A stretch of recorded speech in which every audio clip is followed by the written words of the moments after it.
2 Pedro 3,18 diz assim: antes, crescei na graça e conhecimento de nosso Senhor e Salvador Jesus Cristo.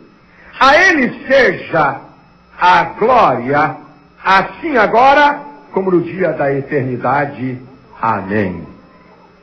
Antes, crescei na graça e no conhecimento de nosso Senhor e Salvador Jesus Cristo. Você veja o que o apóstolo está dizendo? Você tem que se antecipar a alguma coisa. Ou você se antecipa a alguma coisa, ou então vai acontecer algo que não vai ser bom. Por isso que ele está dizendo, antes, ele está concluindo uma ideia que eu vou te mostrar. Antes que isto aconteça, cresça na graça e no conhecimento de nosso Senhor e Salvador Jesus Cristo. Antes do quê? Se você não crescer na graça e no conhecimento do Senhor, 3 coisas podem acontecer com você. 2 delas estão explícitas nos versículos anteriores. Olha o versículo 16. Falando disto, como em todas as suas epístolas, entre as quais há pontos difíceis de entender, que os indoutos inconstantes torcem, e igualmente as outras escrituras, para a sua própria perdição. Se você não crescer na graça e no conhecimento, sabe o que pode acontecer com você? Você pode ser envolvido pelas suas próprias heresias e besteróis teológicos. Se você não crescer na graça e no conhecimento, você mesmo pode deturpar a palavra de Deus. Antes que você deturpe a palavra de Deus, cresça na graça e no conhecimento. Segundo, está no 17. Vós, portanto, amados, sabendo disto de antemão, guardai-vos de que pelo engano de homens abomináveis, sejais juntamente arrebatados e descaiais da vossa firmeza, antes crescei na graça e no conhecimento. Se você não crescer na graça e no conhecimento, você pode ser envolvido pela sua própria heresia. Se você não crescer na graça e no conhecimento, você pode ser envolvido pela heresia e o besterol de outros. Ser enrolado e envolvido por doutrinas espúrias que vão fazer você cair da graça e do conhecimento do Senhor.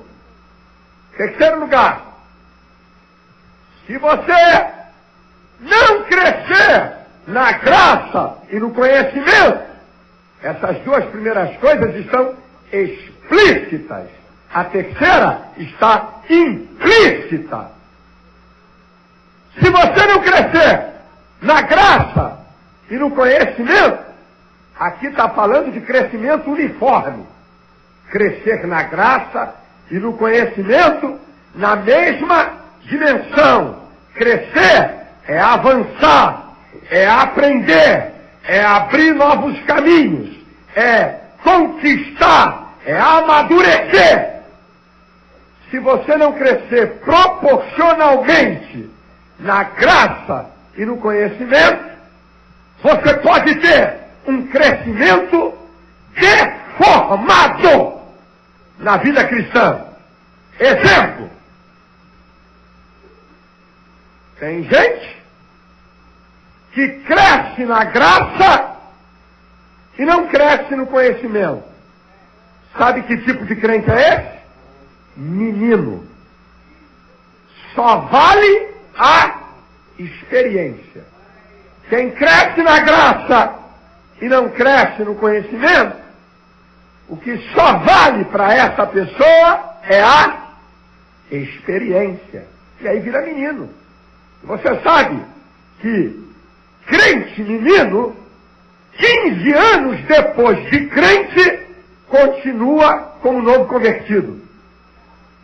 Crente, menino. Você já viu garoto pequeno? Solta um garoto pequeno aqui nessa rua. Vai morrer atropelado. Menino, não pode andar sozinho. Está cheio de crente que tem que andar grudado no outro.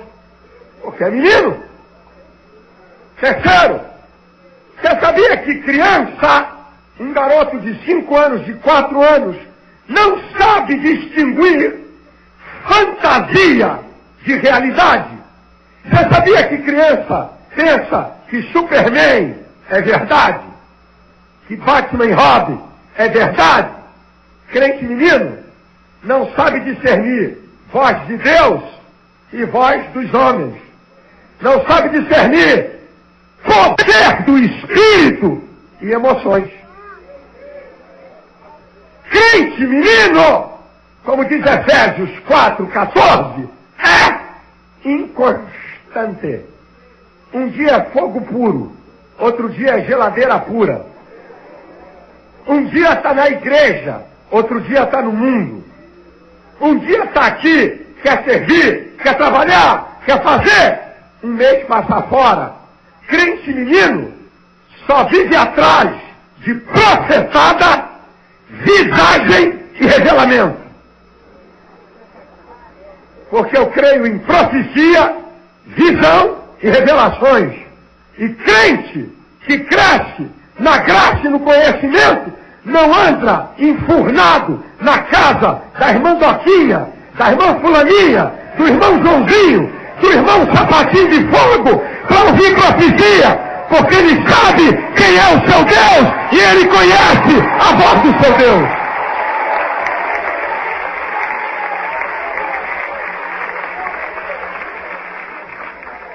Se você não crescer na graça e no conhecimento, de maneira uniforme, você vai ter crescimento deformado. E o primeiro é esse. Gente que cresce na graça, mas é zero no conhecimento. Mas tem outro tipo. Gente que cresce no conhecimento, mas é zero na graça. Sabe que tipo de crente é esse? Carnal. Sabe tudo. Entende tudo. Conhece todas as doutrinas da Bíblia, mas racionaliza tudo. Racionaliza tudo. Tem conhecimento, mas não tem experiência. O primeiro crente, o menino, a porta bate, está amarrado, o sangue de Jesus tem poder. Não foi o vento, irmão, não é demônio. Esse é o menino. Agora, o crente carnal, um endemoniado cai na igreja, ele diz, isso aí é uma esquizofrenia. Ele deve ter uma personalidade bipolar. Ele não acredita. Ele não acredita. Ele racionaliza tudo. E o crente que cresce em conhecimento, mas é zero na graça, ele tem um estilo farisaico de vida. Os fariseus conheciam tudo, mas não praticavam nada. E esse tipo de gente tem o prazer de humilhar o outro que não tem o conhecimento que ele tem, para mostrar que diz que sabe. Agora tem um terceiro tipo.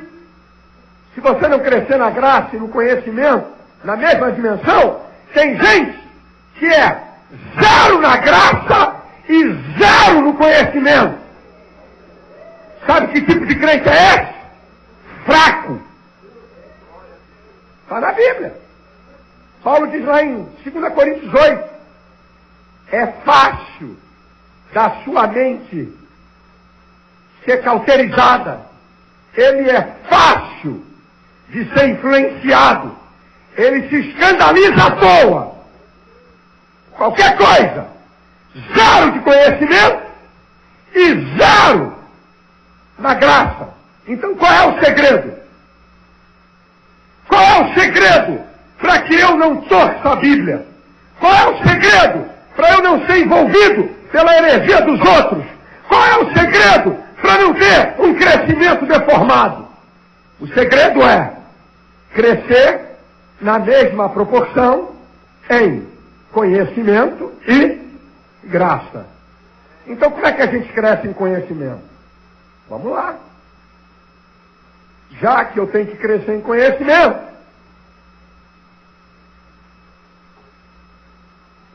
como é que eu cresço em conhecimento? Primeiro, busca de informações com intelecto. Leitura da palavra. Busca de informações com intelecto. Leitura da palavra. O profeta Daniel, no capítulo 9, ele queria saber aquela revelação que Deus tinha dado ao profeta Jeremias. E está lá no versículo 2.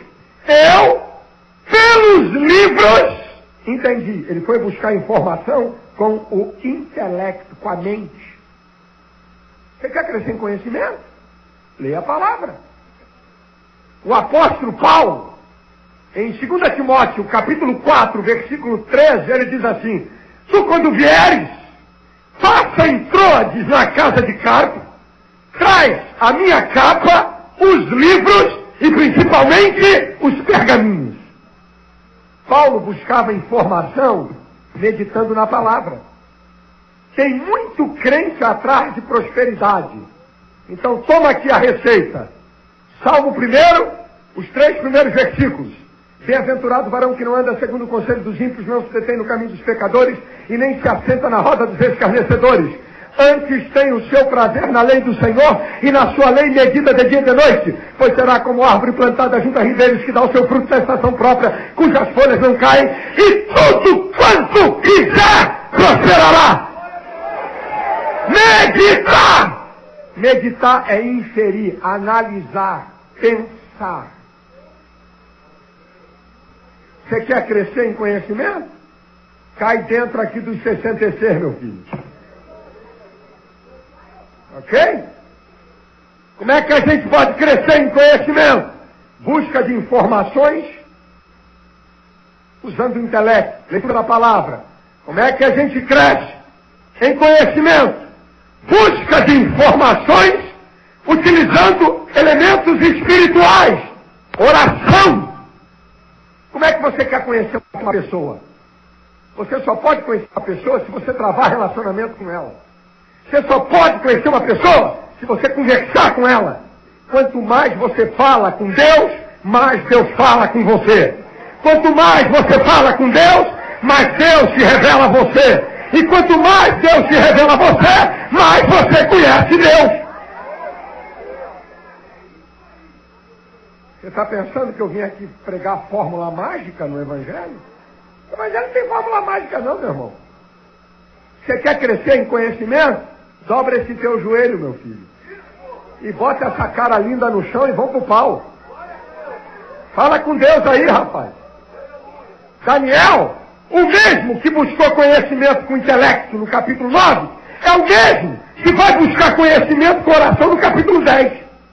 Ele tem uma visão, ele não entende a visão, e ele vai orar por 21 dias para receber uma revelação de Deus. Conhecimento.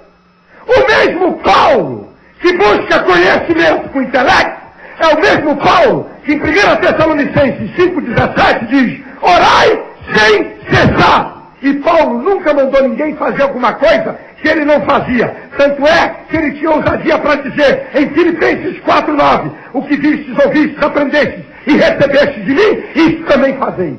Que era um homem de oração. Terceiro, como é que se busca conhecimento? Aqui é um ato de soberania. Não depende de você. As revelações que Deus dá. Agora, Deus não está dando revelação para quem não quer ter compromisso com Ele, gente. Não bota pingo no i, irmão. Vamos deixar de besteira. Deus vê que você quer conhecimento. Deus vê que você busca. Aí Ele se revela. O mesmo Paulo que buscava conhecimento através do intelecto, que buscava conhecimento através da oração, é o mesmo Paulo que Deus revela a ele coisas tremendas. 2 Coríntios 12,7 diz que foi-me dado um espinho na carne para que eu não me gloriasse pela excelência das revelações. Deus pode dar revelações a você que não dá um pastor. Viu, irmão? Deus dá uma revelação a você para um conhecimento em alguma área que não dá nem a um pastor. E sabe como é que a gente adquire conhecimento?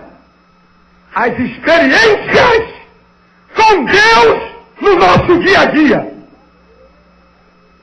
E como é que você tem experiências com Deus no seu dia a dia?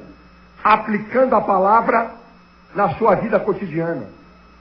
Se você aplicar a palavra, se você seguir os princípios da palavra, você vai ter experiências com Deus e você vai crescer no conhecimento. Você vai conhecer mais a Deus. E uma maneira para você ter experiência, para crescer, é você evangelizar. Você vai ver quanta experiência com Deus você vai ter. Você vai ver como é que você vai crescer com Deus. Quando um crente evangeliza e ganha almas para Jesus. Agora, meu filho, a importância de você crescer no conhecimento é que, primeiro, o conhecimento, aqui são busca de informação com o intelecto, busca de informação com elementos espirituais, a oração, revelações de Deus e a experiência com Deus no seu dia a dia, são os 4 pilares para você adquirir conhecimento. E por que o conhecimento de Deus é importante? Primeiro, nos livra da vergonha. Há um texto lá em 1 Pedro, capítulo 3, que diz assim, antes, se eu não estou enganado, versículo 15, santificai a Cristo em vossos corações, para que possais responder com mansidão a qualquer que pedir a razão da sua fé. Se livra da vergonha. Você encontra um testemunha de Jeová, e aí o cara diz assim para você, você sabia que o Espírito Santo é um fluido e não é uma pessoa? É mesmo? Que coisa! É mesmo? Não sabe nada. Não conhece nada. Você encontra um kardecista e diz que a Bíblia tem reencarnação. E você não sabe diferenciar ressurreição de reencarnação. Você não conhece, não sabe nada. Sabe? Aí o cara kardecista que lê a Bíblia diz para você que João Batista era o Elias reencarnado. E aí você tem que ir lá na teoria deles e na doutrina deles dizer assim, querido, é bem verdade que quem acredita na reencarnação é a própria pessoa que sabe em que foi reencarnado. Correto? É correto. Você não pode dizer que alguém foi reencarnado em alguma coisa se ele, na doutrina deles, se ele diz que não. Perguntaram a João Batista em João 1,21, você é Elias? E João Batista disse, eu não sou! Allan Kardec não pode saber mais do que João Batista. E aqui um parênteses, com todo respeito, pode ser que tenha alguém amigo aqui, eu não estou ofendendo a sua religiosidade, mas você sabia que esse negócio de reencarnação dá uma crise existencial? Você quer ver? Eu não sou o que penso que sou, eu sou alguma coisa que fui, não sei que você. Você já fez análise? Afinal de contas, eu não sou o que sou, eu sou alguma coisa que fui. Estou pagando pato aqui por um idiota lá do passado. E também não sei o que é que eu vou ser. Afinal de contas, eu não sou eu. Era isso na crise existencial, rapaz. Eu não sou eu, o que você? Eu não sei. Eu sou alguma coisa que vou passar a ser conversa fiada. Você é a coroa da criação de Deus. Você é uma pessoa.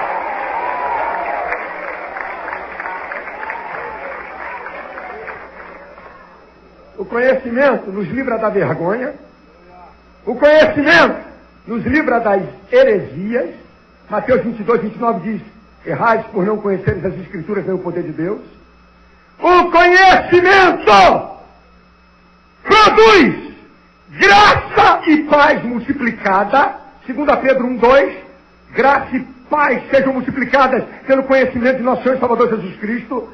O conhecimento nos liberta. E conhecereis a verdade vos libertará. O conhecimento conduz à vida eterna. João 17:3. A vida eterna é esta, que te conheçam a ti como único Deus verdadeiro e a Jesus Cristo a quem tu enviastes. E o conhecimento produz intimidade com Deus. O apóstolo Paulo diz em 2 Timóteo 1:12, eu sei em quem eu tenho crido e que é poderoso para guardar o meu depósito até aquele dia. Eu conheço o Deus que eu sirvo. é que Paulo está dizendo. Agora, você tem que crescer no conhecimento e tem que crescer na graça. Então aprenda essa verdade aqui, interessante. Aprenda isso. Com o conhecimento, você entende o mundo de Deus. Com a graça, você experimenta o mundo de Deus. Com o conhecimento, você compreende, você entende o mundo de Deus. Com a graça, você experimenta, tem a experiência do mundo de Deus. A graça é o mundo de Deus trazido para nós. As experiências espirituais. E aí, você tem que crescer no conhecimento e tem que crescer nas experiências espirituais. Você não pode viver como aquele crente que passa 25 anos e conta o mesmo testemunho. Irmão, há 25 anos atrás, Deus fez um negócio, mistério, fico até arrepiado. Quando eu me lembro, estou chorando, que coisa gloriosa. Maravilha, há 25 anos. Não tem negocinho mais novo não para contar, não, meu filho? Negocinho de 2 anos para cá, pelo menos. Quanto mais você cresce na graça, mais você penetra no mundo espiritual. Está lá, irmão. Quando Paulo diz em 1 Coríntios 2, a partir do versículo 14, o homem natural não compreende as coisas de Deus e lhe parecem loucura, mas o espiritual discerne bem tudo. Porque quem compreendeu a mente do Senhor? Mas nós temos a mente de Cristo. Então, quanto mais você cresce na graça, mais você penetra no mundo espiritual. Quanto mais você cresce na graça, mais você vence a sua natureza chamada carne. Meu irmão. Gálatas 5,16 diz: andai em espírito e não cumprireis a cobiça da carne. Ande no mundo de Deus. Quanto mais você cresce na graça, mais poder e autoridade espiritual você tem. Você lembra de Paulo, em Atos 19, versículo 11 e versículo 15, 14, 15? O texto é interessante. Diz que pelas mãos de Paulo, Deus operava coisas extraordinárias. E aí os demônios eram expulsos. E aí os filhos dos sacerdotes viram Paulo expulsando demônios e acharam um negócio legal. Rapaz, olha só. Paulo diz, sai! E a capetada vai embora. Vamos expulsar também, rapaz. Pô, isso é muito bom. Vamos lá. Aí tinha um camarada com uma casta de demônio. Aí os filhos do sacerdote chegaram para ele e disseram assim: em nome de Jesus a quem Paulo prega. Só falou, sai de reto, capeta. Eu repreendo. Aí o demônio-chefe, o comandante da legião, disse assim: um momentinho.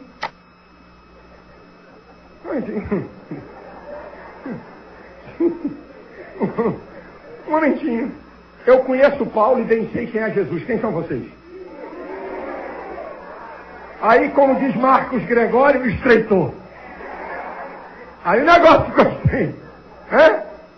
Quem são vocês? Meu filho, o pau comeu.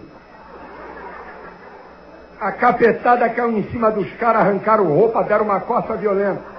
Quanto mais você cresce na graça, mais poder, unção e autoridade espiritual você tem. Quanto mais você cresce na graça, maior é a sua experiência com Deus. Eu acho esse texto que eu vou citar aqui lindo. Esse texto é uma cipuada em certas pregações de hoje. Aguenta firme. Não geme não. Eu vou citar o texto e vou te explicar. O apóstolo Paulo, em Atos 20, 22, ele diz assim: e agora, ligado pelo Espírito, vou para Jerusalém, sem saber o que há de me acontecer, a não ser o que o Espírito me revela.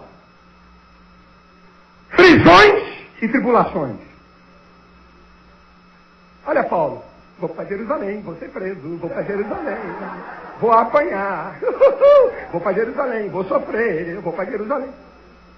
Imagina hoje, irmão, você vai se mudar para o Paraná, mas se prepara, o pau vai cantar, está amarrado, o sangue de Jesus tem poder, é o diabo que revelou.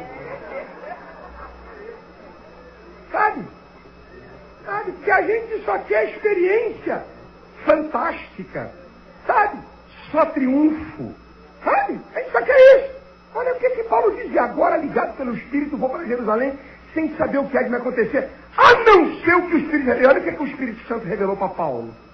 Olha, Paulo, você vai para Jerusalém, você vai ter um carro 0 quilômetro em Jerusalém. Depois do carro 0 quilômetro, você vai ganhar uma mansão bem no topo, lá no topo de Jerusalém. E depois disso vai vir um cara e vai te dar grana pra caramba, viu, Paulo?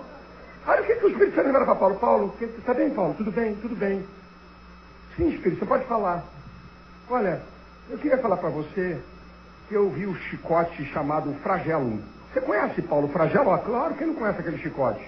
É um chicote feito com couro cru, entremeado de ossos de animais, que quando o algoz bate, puxa, arranca pedaço de carne. Então pode preparar o lombo, que é isso que vai acontecer lá, viu, filho? Paulo, você conhece cadeia, não conhece, Paulo? Ah, conheço, então tem mais para você. Paulo, te prepara para calúnia, Paulo. Olha, também tem difamação, Paulo. Também tem abandono psicológico para você. E agora, ligado pelo Espírito Santo, eu vou para Jerusalém. Prisões e tribulações. Isso é para quem tem experiência com Deus, meu irmão. Isso é para quem conhece Deus, meu irmão. Isso é para quem sabe que assim, podem vir lutas que tiverem que vir, mas eu vou vencer uma a uma e você vitorioso!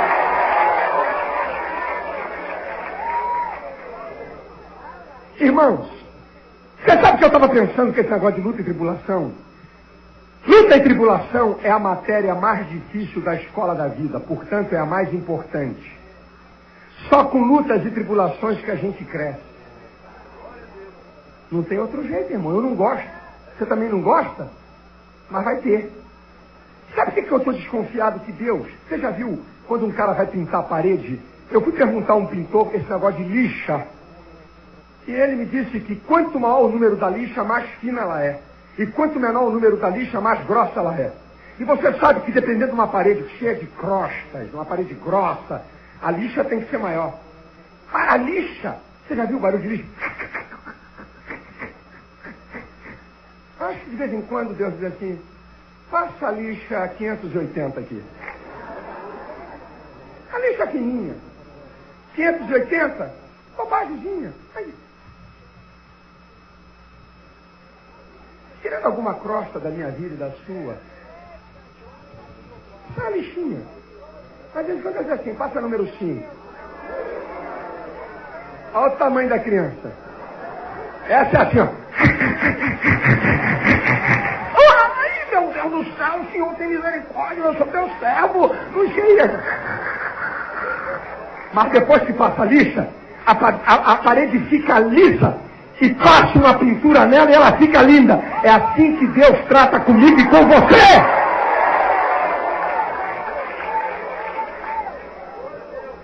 Quanto mais você cresce na graça, mais você cresce como pessoa.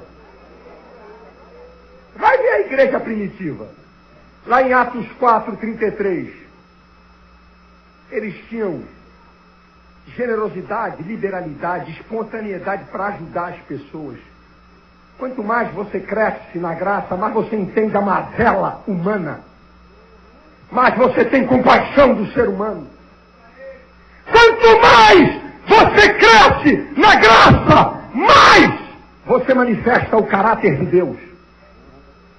Quanto mais experiência que você tem com Deus, mais você manifesta amor, perdão, misericórdia, bondade, justiça. Eu fico vendo essa história de crente no movimento pentecostal. Rapaz, esse irmão é fogo puro, hein?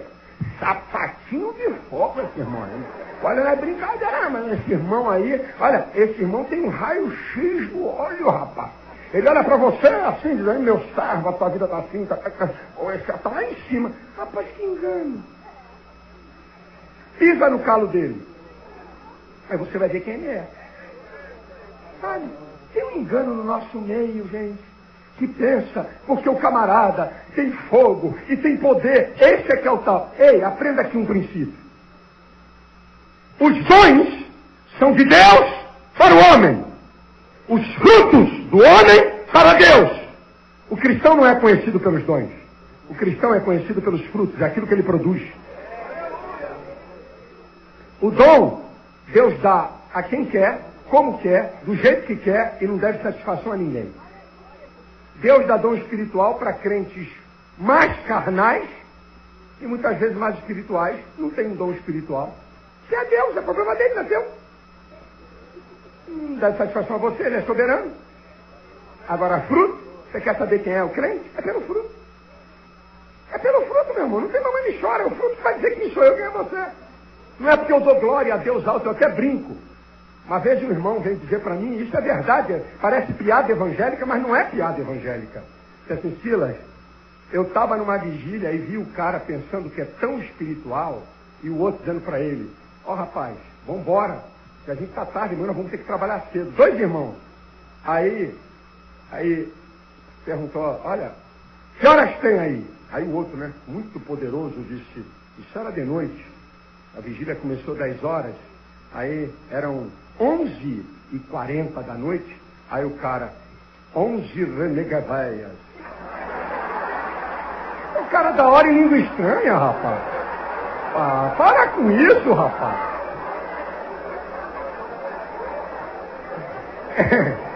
É muito espiritual pro meu gosto. Ah, que é isso, meu filho? Ai! Ai, mamãe!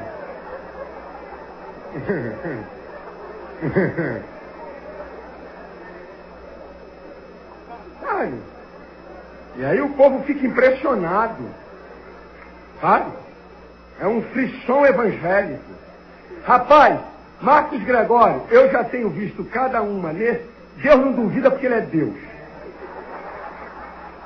Deus não duvida porque ele é Deus. Mas eu já vi cada pataquada no meio evangélico para poder dizer que é espiritual e para poder dizer que é mais santo e para poder dizer que está mais perto de Deus, que é uma lástima, sabe? E como é que tem gente atrás desse pessoal? Eu cheguei numa cidade aqui do Brasil, do sul do Brasil, preguei numa igreja, o pastor disse assim, pô rapaz, semana passada, rapaz, teve um cara aqui na igreja aqui perto. Eu falei, o cara não é brincadeira não. O cara tira câncer assim com a mão. Eu falei, como? Eu falei, tira o quê? Não, olha, ele tira câncer com a mão. Olha, um garoto da igreja, desde novinho, tadinho, pedras nos rins. Um garoto novo, de 15 anos, com um problema terrível nos rins. E aí ele foi e tirou as pedras. Eu falei, as pedras estão aonde? A mãe botou no vidrinho. Manda ela fazer um exame. É charlatão. O cara, o que é isso, Malafaia? Foi coisas fantásticas. Manda fazer um exame e me liga. É charlatão. Ah, meu irmão, esperei. 10 dias depois. Pastor Silas? Sim, meu filho. Sabe quem está falando? Eu falei, sei. Falar sobre o exame. Falei, sim. O garoto continua com as pedras nos rins. Um palhaço vigarista safado, rapaz. Querem usar mágica para ludibriar o povo. Eu já desbaratei uns 3 desses pilantras, sabe? O cara chega na igreja e diz assim, o irmão que tem um automóvel placa número LKC 202025, você tem um Fiat, fica de pé, olha, Deus mandou dizer, palhaço, passou no estacionamento e anotou a placa. Eu sei o que eu estou falando, rapaz. Eu sei o que eu estou falando, meu irmão. Sabe, o povo de Deus fica tudo aí. Meu Deus, que coisa, meu Senhor da glória, maravilha, meu Senhor. É poder, muito poder, meu Deus. É Deus que está tratando no seu mistério. Ai. Antes, crescei na graça e no conhecimento de nosso Senhor e Salvador Jesus Cristo.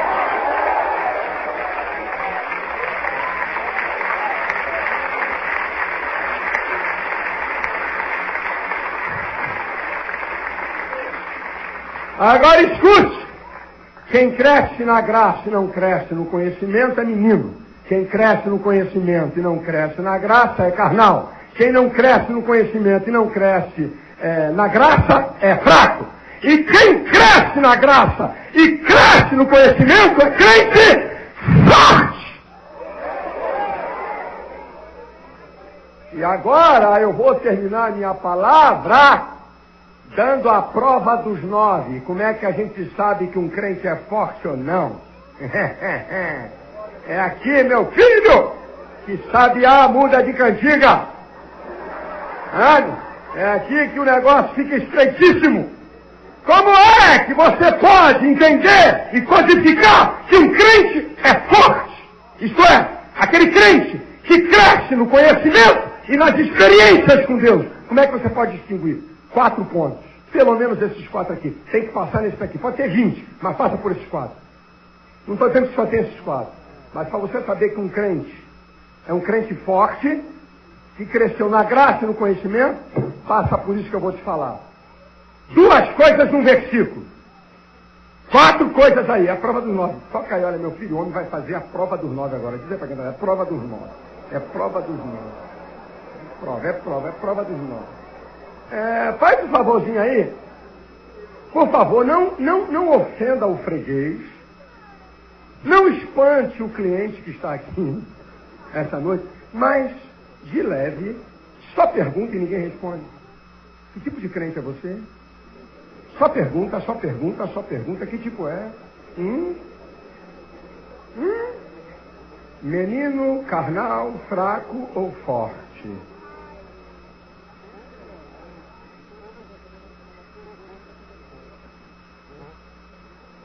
Quatro pontos fundamentais para você identificar um crente forte.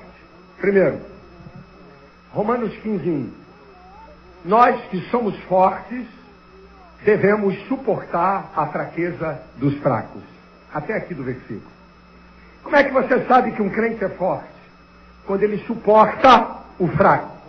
Eu me lembro que eu estava no seminário, Marcos, no IBP, eu era aluno nessa época, e a minha turma era gigante, era uma turma de 150 alunos, e eu me lembro que tinha uns irmãos assim, atrás de mim, falando baixo. Eu falei, o que está vendo aí? Chega aqui mais, fala. Falei, caramba, isso é um negócio. É o seguinte, sexta-feira nós vamos subir no monte. Você está preparado? Porque para subir no monte não é brincadeira não. Aí eu disse assim, eu já era abusado, que meu pai, eu sou de uma boa escola, meu pai e minha mãe são pioneiros na educação teológica pentecostal no Brasil, então eu tenho uma escolinha mais ou menos boa, e aí eu já era abusado naquela época. Eu disse, vem cá, porque se o cara não estiver preparado, vem rolando de lá de cima até embaixo. Você já viu esse pessoal metido a espiritual? Irmãos, você está preparado para subir no monte, meu filho? Espério. Você está? Prepare, porque não é qualquer um que pode ir nesse monte. É o contrário. O cara que é forte devia de chamar tudo que é fraco para subir no monte. Sabe, mas dá um status espiritual. Olha, talvez daqui a 3 anos você possa subir no monte comigo. 3 anos, se você orar 3 horas por dia, entendeu? Você vai estar no meu nível espiritual. Eu tenho um nível muito elevado. E você... Aleluia! Um dia você chega como eu. E a outra coisa que a gente escuta, sabe? É quando diz assim, pastor, bota pra fora. Bota pra fora. Deus quer qualidade. Deus quer qualidade. Bota pra fora, pastor. Esse cara enjoado. Esse crente ranheta. Esse crente chatonildo. Esse fracote que tá aqui, bota pra fora. Uma vez eu vi um pastor falar isso. Porque meu negócio é qualidade. Eu quero ficar qualidade. Eu disse, eu não me contive e falei, numa convenção do Estado, falando para uns 1000 pastores, o cara, numa discussão de um assunto, querendo meter o pau em igreja, porque comigo é qualidade. O negócio é qualidade. Eu pedi a palavra ao presidente, eu me inscrevo depois dele. Aí ele disse assim, vem bomba em cima do cara. Falei, agora filho, tu vai aguentar uma. Eu disse assim, irmãos, caro colega, com todo respeito, Você quer qualidade, não é? Você disse que fica com 10 ou 15. É, pastor, eu quero qualidade. Quem é que vai pagar teu salário? Isso é de palhaçada, rapaz. Se tu ficar com 10 na igreja, tu vai passar fome, rapaz.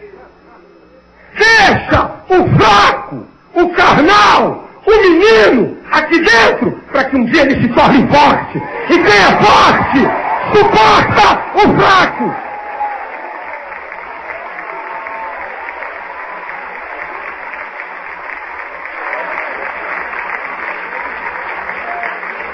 Ei, pastor Marcos Gregório, eu formei um grupo selecto.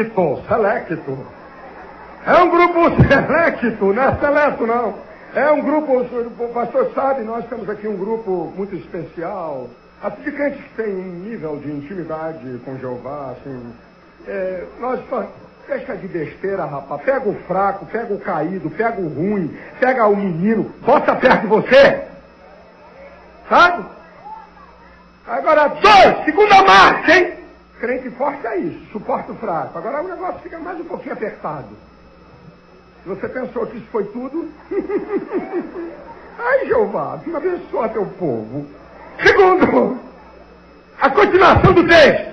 Nós que somos fortes, devemos suportar os fracos e não agradar a nós mesmos.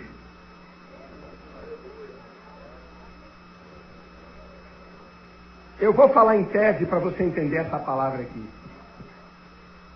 Paulo diz em 1 Coríntios 10, 24, que cada um busca o interesse do outro e não o seu próprio interesse. Eu vou te mostrar a diferença de um crente fraco, de um crente forte para o que não é forte. Com o mesmo caso. Estou falando em tese. Um crente tem bate-boca com outro crente. O outro o ofende. O outro está errado. O que ofende e o que está errado se afasta da igreja. Fez um bate-boca, mas o cara estava certo. O outro ofendeu, o outro estava errado. Aí vem um outro irmão e diz assim para esse que está certo e continua na igreja. Ih, rapaz, você sabia que fulano saiu da igreja, ele está dizendo que saiu da igreja por tua causa? Aí o cara diz, não, peraí, ele estava errado. Ué, ele que ofendeu. Ele que agiu errado comigo. Não, está errado. Ele que, o problema é dele. Não, o que eu posso fazer? Eu fui ofendido, você sabe, você conhece a história, ele errou comigo. Agora vamos simular a mesma história com um crente forte, com o mesmo sujeito. Tem uma discussão na igreja, o cara é ofendido, o cara está errado.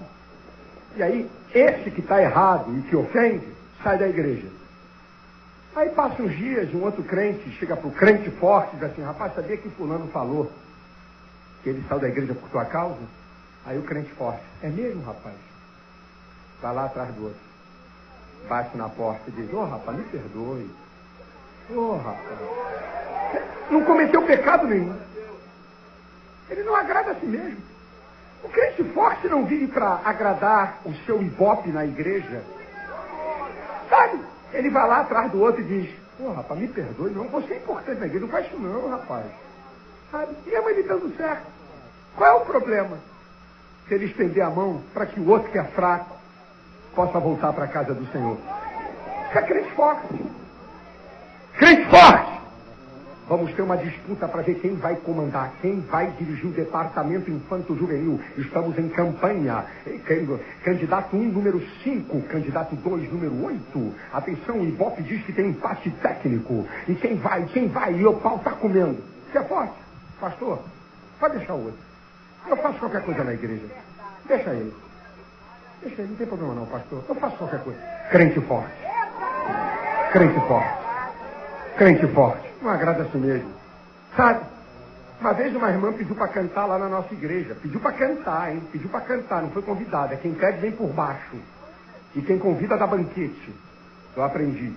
A irmã pediu para cantar, aí na hora eu disse, eu falei pro diácono, avisa ela que na hora da oferta ela vai cantar. O diácono desceu, foi lá até a irmã e disse, olha, o pastor falou que na hora da oferta vai cantar. Aí eu vi ela gesticular com o diácono, eu estou olhando. Levantar, sair batendo o pé. Aí o diácono voltou e disse, pastor, ela diz que não canta na hora da oferta porque o pessoal não presta atenção ao hino. Falei, a feira já acabou, era domingo, né? E na rua da igreja tem feira. Falei, que pena que a feira acabou, senão eu mandava comprar uma melancia, uma jaca para pendurar no pescoço. Está cheio de gente assim. Olha, porque eu tenho que cantar na melhor hora, porque o pastor não falou meu nome, o pastor não me deu tapinha nas costas, é porque, entendeu? Eu fundei o Ministério Apacentar quando estava lá na Rua da Abobrinha, número 8, e não tinha ninguém. Fui eu! E que tu era um João ninguém, amigo do seu coisa nenhuma, entendeu?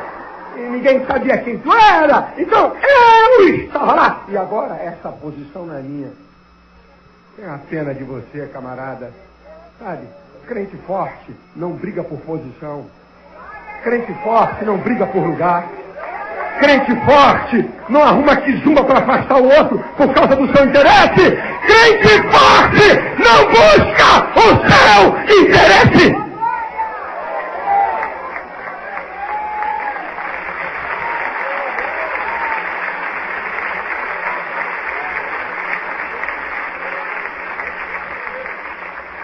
Esse relógio aqui está contra mim, mas eu já vou terminar. Escute. Terceira marca de um crente forte. Quer saber se o crente é forte? Suporta o fraco. Quer saber se ele é forte? Não busca seu interesse. Quer saber que ele é forte? Crente forte sabe viver em qualquer situação. Filipenses 4:12. Engraçado que os crentes sabem de qual o 13. Eles esqueceram que o versículo 13 é contexto do 12. Eu fico rindo. Irmão, olha, posso todas as coisas daquele que me fortalece. Aleluia, posso. Eu vou te citar o 12. Para você entender o 13. Sei estar abatido e sei ter em abundância. Em todas as coisas, em todas as maneiras, estou instruído. Tanto a ter fartura como a ter fome. Tanto a ter em abundância como a padecer necessidade. Posso todas as coisas naquele que me fortalece. Na fartura, eu posso. Na fome, eu posso. Na abundância, eu posso. Na escassez, eu posso. Crente forte, escuta essa.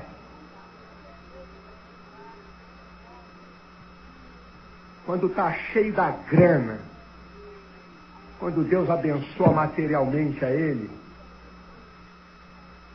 melhora a oferta.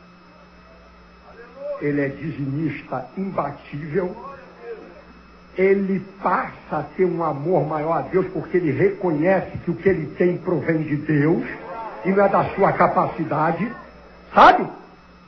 Porque afinal de contas ele sabe viver. E outra, crente, sabe? Crente, forte, que sabe viver em qualquer situação. Paulo diz, eu sei ter abundância. Sabe o que eu aprendo também? É que tem um monte de crente que Deus abençoa financeiramente, mas vive como miserável. Sabia? Vive como miserável, rapaz. Sabe? Não muda de carro. Uma lata velha.